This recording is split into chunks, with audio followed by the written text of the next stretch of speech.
The restaurant was one of those trendy downtown places with exposed brick and Edison bulbs hanging from the ceiling.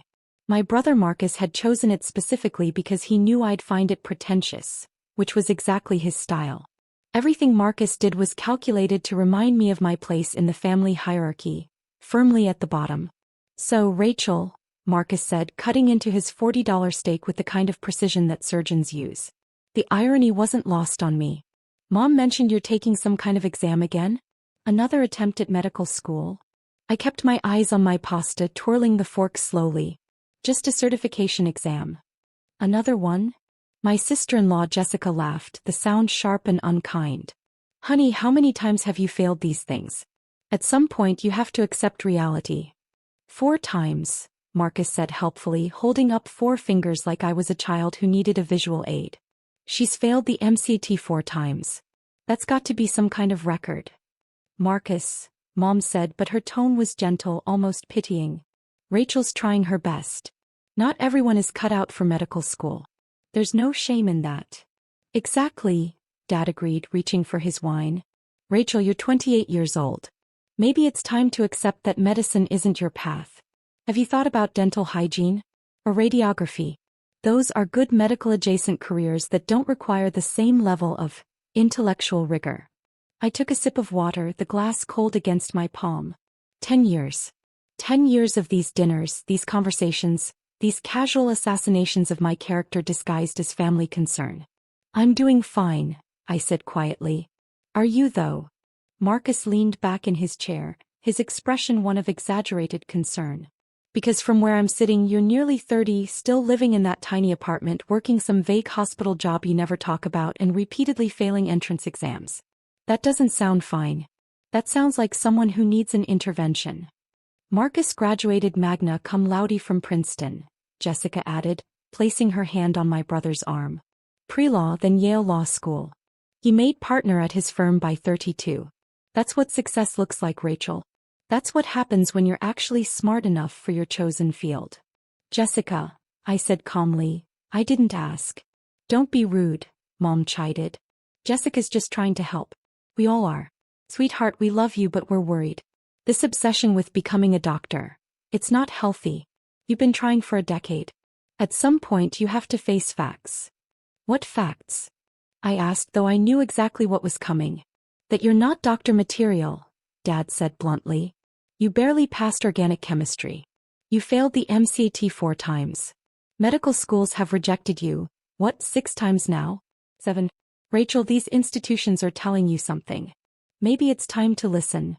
My phone vibrated in my pocket. I pulled it out slightly, just enough to see the screen. 2 texts from Dr. Morrison, head of cardiology. 1 from the hospital's chief of staff. All marked urgent with red exclamation points.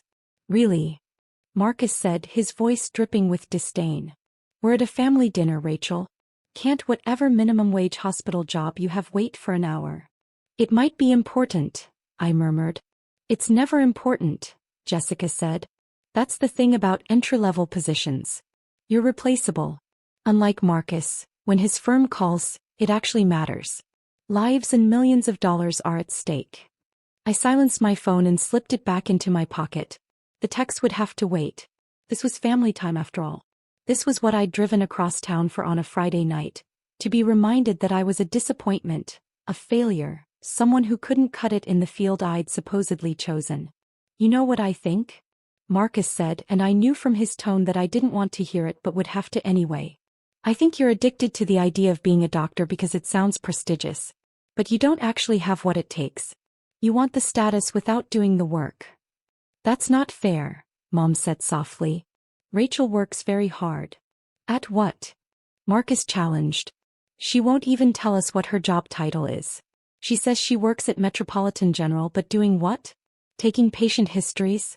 Filing paperwork? Come on, Rachel. What exactly do you do all day?" "I work in surgery," I said quietly. "As what?" Jessica pressed. "A surgical technician? An assistant? There's no shame in that, but let's be honest about what it is. You're not a surgeon. You're not even a nurse. You're support staff." My phone buzzed again. Then again. I pulled it out and saw 5 new messages, all from different departments at the hospital. Dr. Morrison, need you SAP. Chief of Staff, emergency case. Head nurse, Dr. Cooper, patient in distress. Dr. Cooper. My actual name. My actual title. This is exactly what I'm talking about, Marcus said, gesturing at my phone. You can't even put that away for one family dinner. You're so desperate to feel important that you jump every time your phone rings. Maybe I should take this, I said, standing up. Sit down, Dad said firmly. Whatever it is can wait. We're having a family conversation about your future, and you need to participate in it. My future is fine. Your future is non-existent, Marcus interrupted.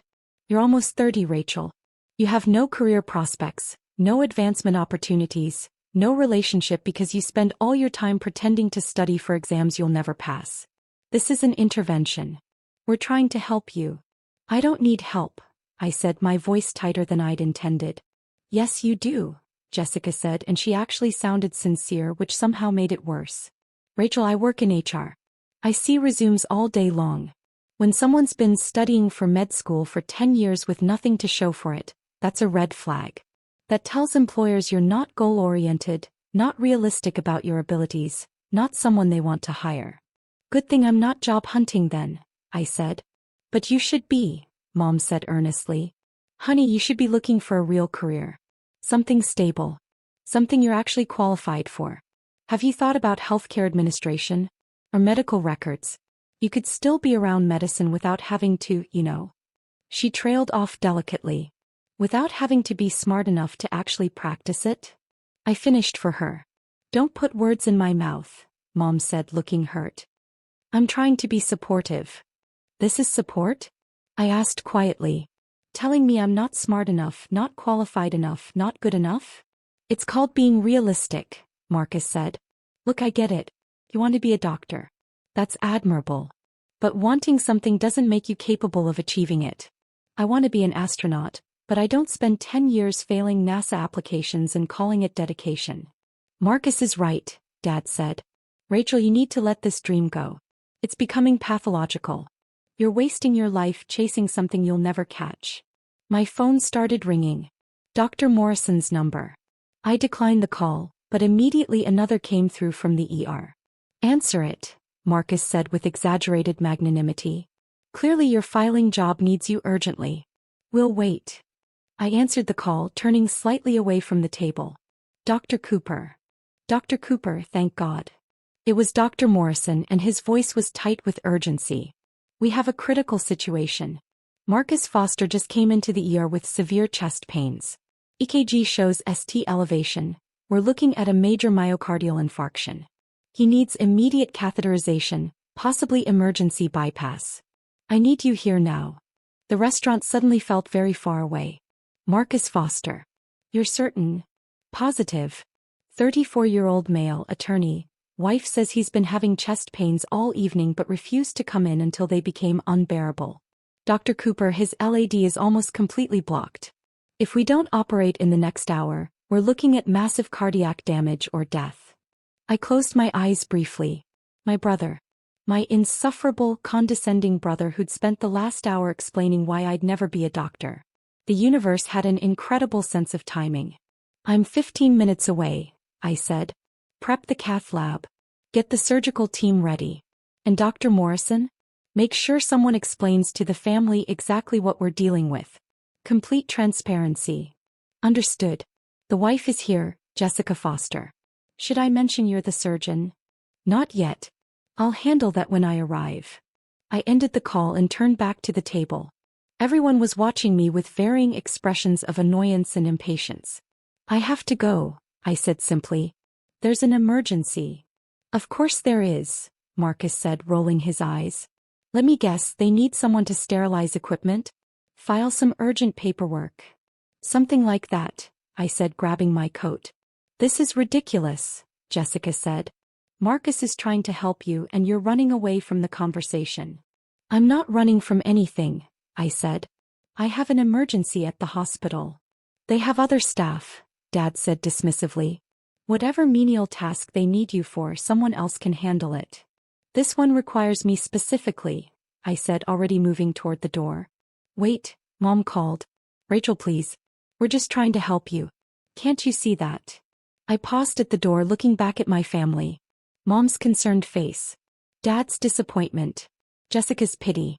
And Marcus, my brother, sitting there with his Princeton degree and his Yale law credentials and his absolute certainty that he was better than me in every measurable way. I see exactly what you're trying to do, I said quietly. I've seen it for 10 years. But I really do have to go. Enjoy your dinner. I heard Marcus mutter something about drama queen as I left, but I was already out the door, already calling my driver to bring the car around, already mentally preparing for the surgery ahead. The drive to Metropolitan General took 12 minutes. I used every second of it, reviewing Marcus's likely condition in my head, considering surgical approaches, calculating risks. A major LAD blockage in a 34-year-old meant there were probably underlying factors: stress, poor diet, possibly genetic predisposition.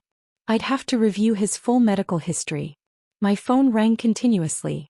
Dr. Morrison updating me on Marcus's deteriorating condition. The anesthesiology team confirming readiness. The cath lab coordinator verifying equipment. Through it all, I maintained the calm that had gotten me through hundreds of surgeries, thousands of critical decisions. Dr. Cooper, the security guard said as I entered through the physician's entrance. Heard about the Foster case. Good luck. Thanks, James. I changed into scrubs in my private office. The corner office on the cardiac floor with floor-to-ceiling windows overlooking the city. The walls held my credentials. MD from Stanford, cardiothoracic surgery residency at Johns Hopkins, board certifications in both cardiac and thoracic surgery, the Distinguished Service Award from the American College of Surgeons.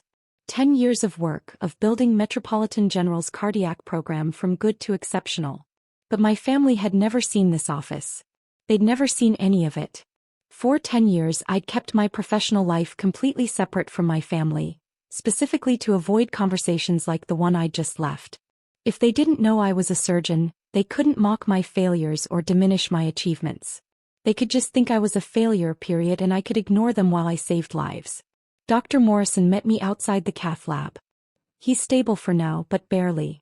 The blockage is severe, 95% occlusion of the LAD. We're looking at emergency CAB if the angioplasty doesn't work. What did you tell the wife? Just that he needs immediate intervention and that we're waiting for the chief of cardiac surgery to arrive. He's terrified. Keeps asking why there's a delay, why we can't just start. There's no delay now, I said. Let's go. I scrubbed in methodically, the familiar ritual centering me. Through the window into the cath lab I could see Marcus on the table, unconscious, vulnerable. All his confidence and condescension stripped away, reduced to a body with a failing heart that needed my expertise to survive. The irony was almost too perfect. Dr. Cooper, one of the residents said nervously, I've never seen an LAD blockage this severe in someone this young. What's our approach? We attempt angioplasty first, I said calmly. But be prepared for emergency bypass. Have the surgical suite on standby. This could go either way. The procedure took 3 hours. 3 hours of intense, delicate work, threading a catheter through Marcus's arterial system, trying to open the blockage without causing further damage. 3 hours of monitoring his heart function, adjusting medications, making split-second decisions that would determine whether my brother lived or died. At the 2-hour mark, the angioplasty failed. The blockage was too severe, too calcified. We had no choice. We're going to full bypass, I announced. Get him 2 or 1. I need the complete surgical team. Let's move. The emergency cab took another 4 hours.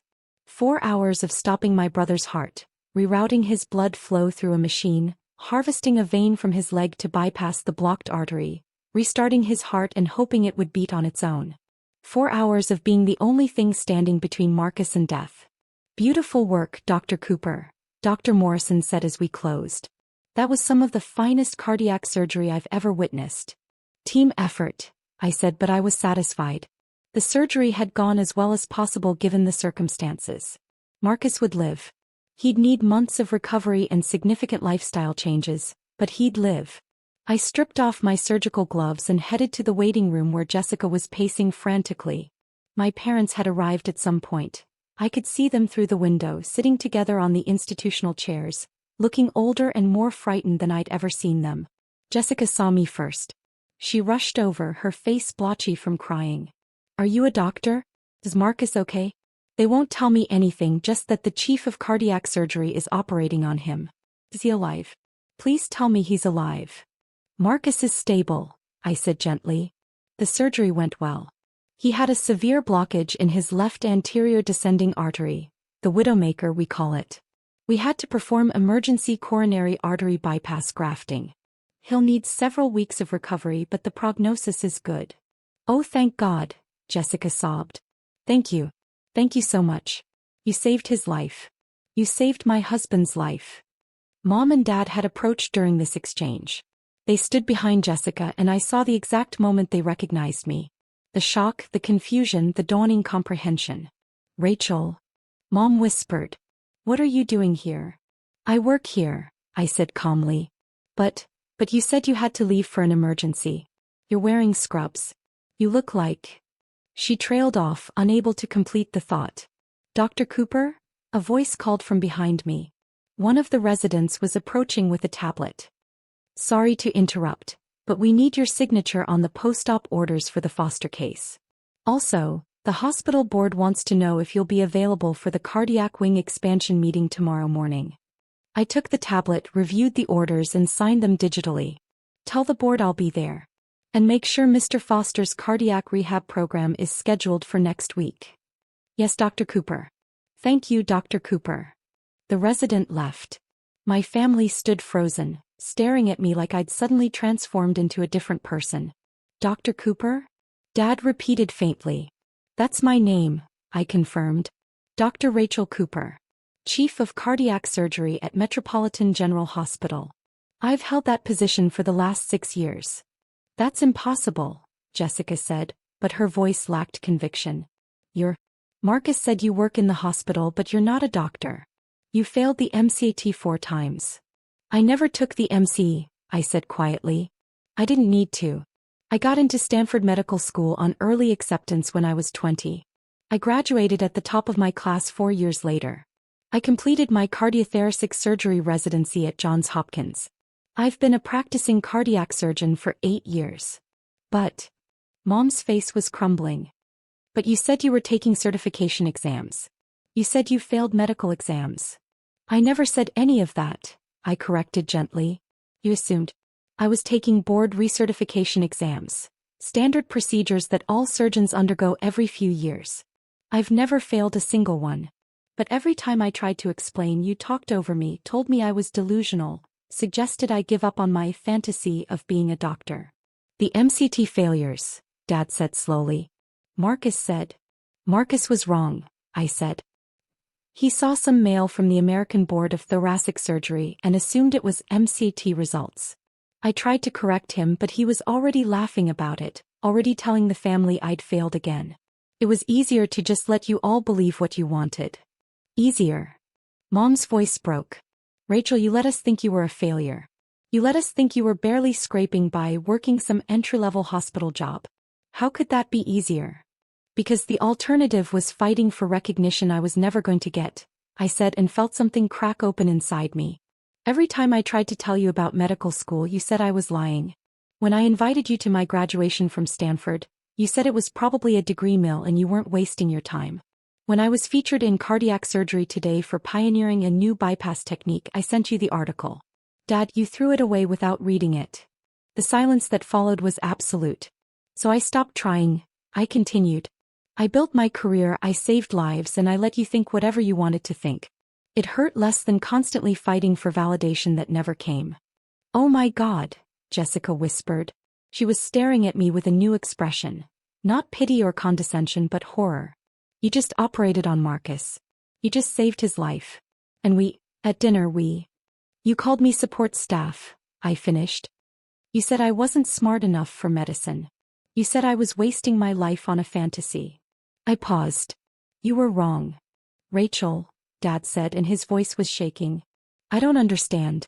Why didn't you fight harder to make us see the truth?" "Because I shouldn't have had to fight at all," I said quietly. "You're my family. You should have believed in me. You should have supported me. Instead, you spent 10 years assuming I was incompetent and mocking me for it. We didn't know, Mom protested weakly. You didn't want to know, I said, echoing words I'd spoken to another family months ago. There's a plaque in the main lobby listing the hospital's chiefs of surgery.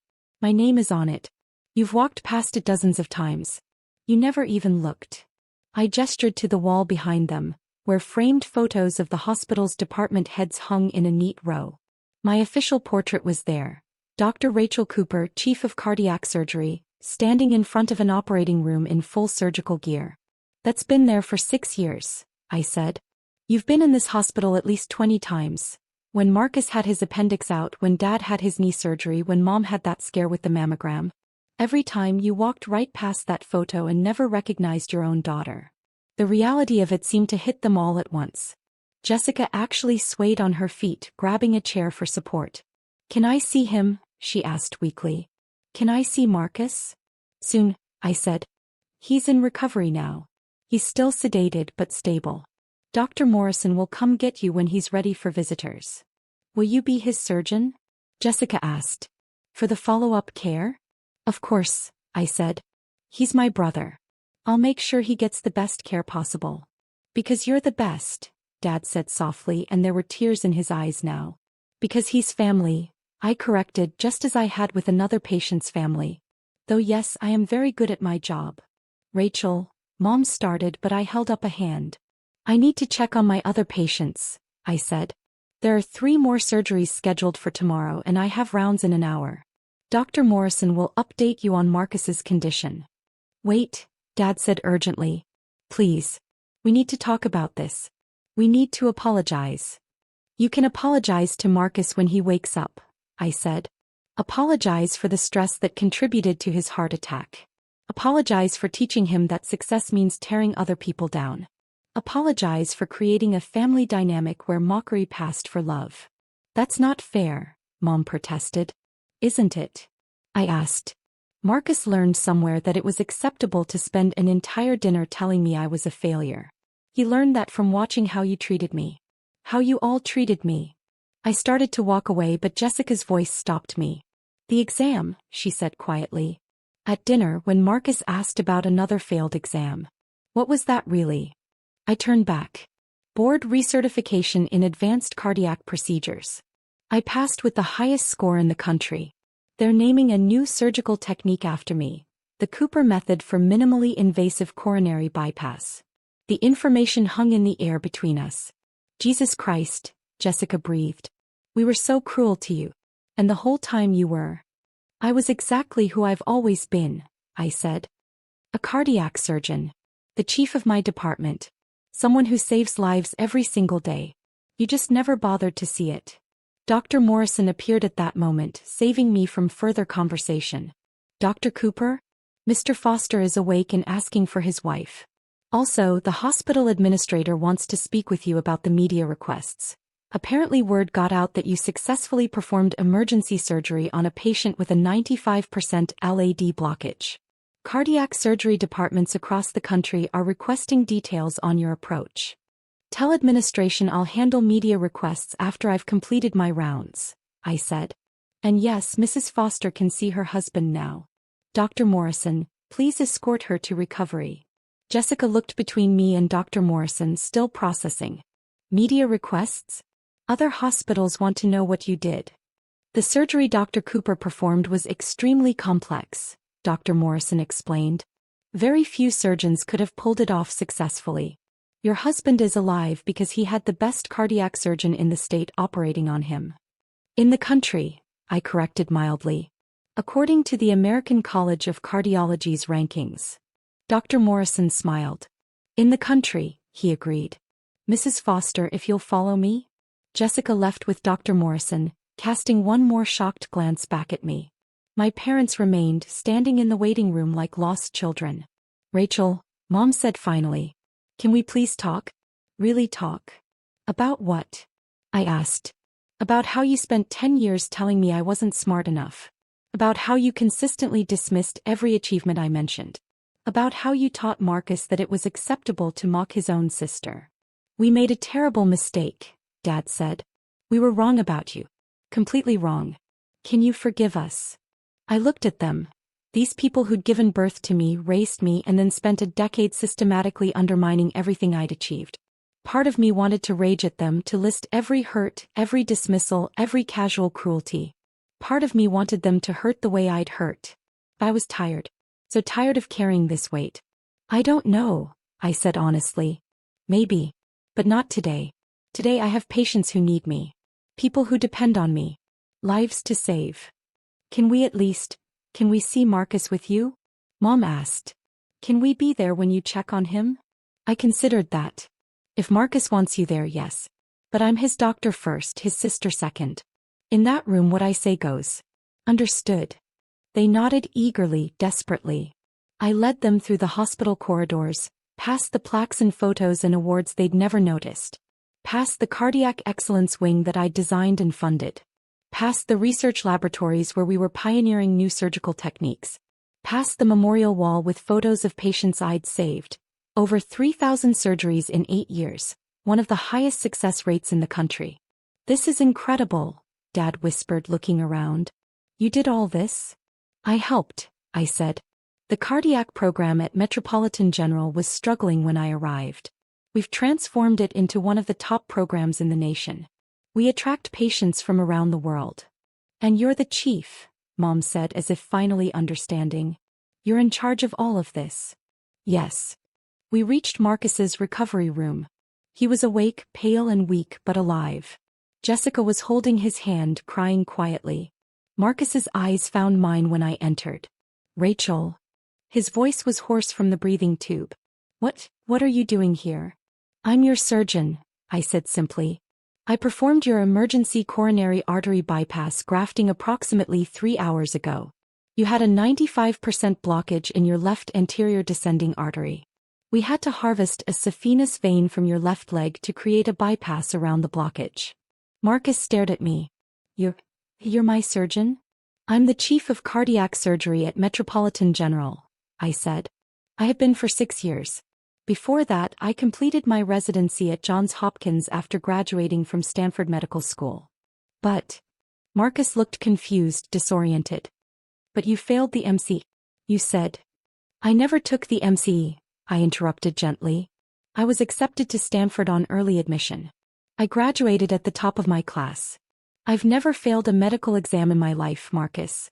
You just assumed I had, and I was too tired to keep correcting you. I watched the realization wash over his face. The memories of every mocking comment, every dismissive laugh, every casual cruelty. All of it directed at the person who just saved his life. Oh God, he whispered. Oh, at dinner I said. You said a lot of things, I agreed. You said I wasn't doctor material. You said I was wasting my life. You called me support staff. You spent an hour explaining why I'd never be good enough. I was wrong, Marcus said, and tears were streaming down his face now. I was so wrong. You just saved my life. You're a surgeon. You're the chief of surgery. How could I have been so blind? Because you wanted to be, I said quietly. Because it made you feel superior to think you were the successful one, the smart one, the one who made something of himself. It was easier to mock me than to actually see me. I'm sorry, Marcus said, his voice breaking. I'm so sorry. For everything. For all of it. I pulled up his charts on the tablet, reviewing his vitals. Your heart function is stable. The bypass is holding well. You'll need to stay in the ICU for at least 48 hours, then move to the cardiac recovery wing. You're looking at 6 weeks of rest, followed by 3 months of cardiac rehabilitation. Rachel, Marcus said urgently. Please. I know I don't deserve your forgiveness. I know I was horrible to you. But please, can you ever forgive me? I looked at my brother. The golden child, the successful one, the Princeton graduate who'd spent years making sure I knew I'd never measure up. Now broken and vulnerable, dependent on my expertise for his survival. I'm your doctor, I said finally. I'll make sure you receive the best possible care. I'll personally oversee your recovery. I'll do everything in my power to ensure you live a long, healthy life. But as my sister? Marcus asked. Can you forgive me as my sister? Ask me again when you've completed cardiac rehab, I said. Ask me when you've had time to think about why you needed to tear me down to feel good about yourself. Ask me when you're ready to actually see me as I am, not as you wanted me to be. Marcus nodded weakly, accepting the boundary I'd set. I turned to address the room at large. Marcus, Jessica, my parents. Visiting hours in the ICU are limited. 2 people maximum 15 minutes every hour. He needs rest. Dr. Morrison will be his attending physician during recovery, but I'll be checking on him daily. Any questions? Will he be okay? Jessica asked. Really okay? If he follows the recovery protocol, maintains a heart-healthy diet, reduces stress, and completes his cardiac rehab program, yes. He'll need lifestyle changes, but he can live a full life. The stress thing, Dad said quietly. Does that mean did we contribute to this? I met his eyes. Stress is a major contributing factor to cardiac events. Family dynamics, work pressure, lifestyle choices, they all play a role. The implication hung in the air. I didn't need to say it explicitly. We'll do better, Mom said firmly. We'll support him. We'll be better. Good, I said. He'll need that support. Cardiac recovery is as much mental as physical. My pager went off. I have other patients, I said. Dr. Morrison will update you every hour. If there are any changes in Marcus's condition, you'll be notified immediately. I started to leave, but Marcus's voice stopped me one more time. Rachel, thank you for saving my life. For being better than all of us. I turned back, looking at my brother, really looking at him, for the first time in years. Past the arrogance and the mockery, I saw something I hadn't expected. Genuine remorse. You're welcome, I said quietly. Rest now. We'll talk more when you're stronger. I left the recovery room and made my way to the surgical floor, where 3 more patients awaited my rounds. A 72-year-old grandmother who needed a valve replacement. A 50-year-old teacher recovering from a double bypass. A 45-year-old father of 3 awaiting evaluation for a potential transplant. Lives. People who depended on me, who trusted me, who believed in my expertise without question. My phone buzzed. A text from Jessica. Thank you doesn't begin to cover it. You're amazing. Then one from Mom. Can we talk tomorrow? Please. Then Dad, I'm so proud of you. I should have said that years ago. I stared at the messages for a long moment, then pocketed my phone. The words were nice, but they were just words. Proving themselves would take time, effort, consistency. Maybe they'd do it. Maybe they wouldn't. Either way, I'd be fine. I stopped at the window overlooking the city, the lights stretching out in all directions. My hospital. My department. My patients. My life's work. Dr. Cooper? One of the residents appeared beside me. Mrs. Henderson in room 412 is asking for you. She wants to know if you'll be performing her valve replacement tomorrow. Yes, I said. Let her know I'll be by to discuss the procedure in about 20 minutes. She said she specifically requested you because you're the best cardiac surgeon in the country. That's kind of her, I said. It's not just kind, the resident said earnestly. It's true. Everyone knows you're the best. We're all lucky to train under you.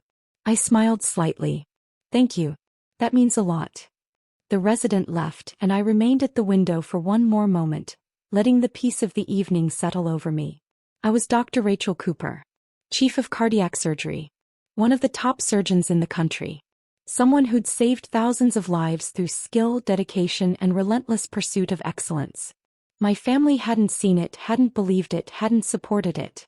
But I'd done it anyway. And maybe that was the real victory, not proving them wrong but succeeding despite them.